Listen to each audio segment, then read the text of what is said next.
कोपरगाव शहर हद्दीतील टाकळी फाटा टाकळी रोड परिसरात शुक्रवार दिनांक 10 जुलै रोजी रात्री सुमारे 9 वाजण्याच्या सुमारास भीषण अपघाताची घटना घडली। मिळालेल्या प्राथमिक माहितीनुसार सांगवी भुसार येथील एक तरुण कामावरून दुचाकीने घरी जात असताना रस्त्याच्या कडेला उभ्या असलेल्या ट्रकवर जाऊन आदळला। स्थानिक नागरिकांच्या चर्चेनुसार संबंधित ट्रक कांद्याच्या गोडाऊन समोर उभी होती। तसेच ट्रकचे पार्किंग लाईट सुरू नसल्याची चर्चा परिसरात सुरू असून याबाबत अद्याप अधिकृत दुजोरा मिळालेला नाही। घटनेची माहिती मिळताच कोपरगाव शहर पोलीस तात्काळ घटनास्थळी दाखल झाले। अपघातात गंभीर जखमी झालेल्या युवकाला उपचारासाठी कोपरगाव शहरातील एका खासगी रुग्णालयात दाखल करण्यात आले असून त्याच्यावर सध्या उपचार सुरू आहेत। दरम्यान अपघाताचे नेमके कारण काय, ट्रक योग्य पद्धतीने उभी होती का आणि पार्किंग लाईट सुरू होते की नव्हते याबाबतची अधिकृत माहिती पोलीस तपासानंतरच स्पष्ट होणार आहे।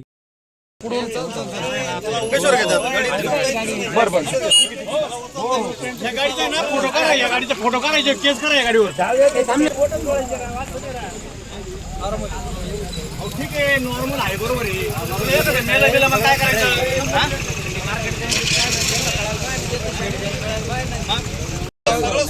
हा गाडी चालतो याला माहित नाही का?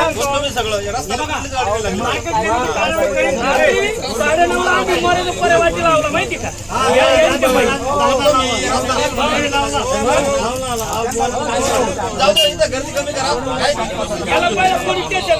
बातमी तुमची प्राधान्य आमचं। प्राधान्य न्यूज साठी प्रमोद पवार, कोपरगाव।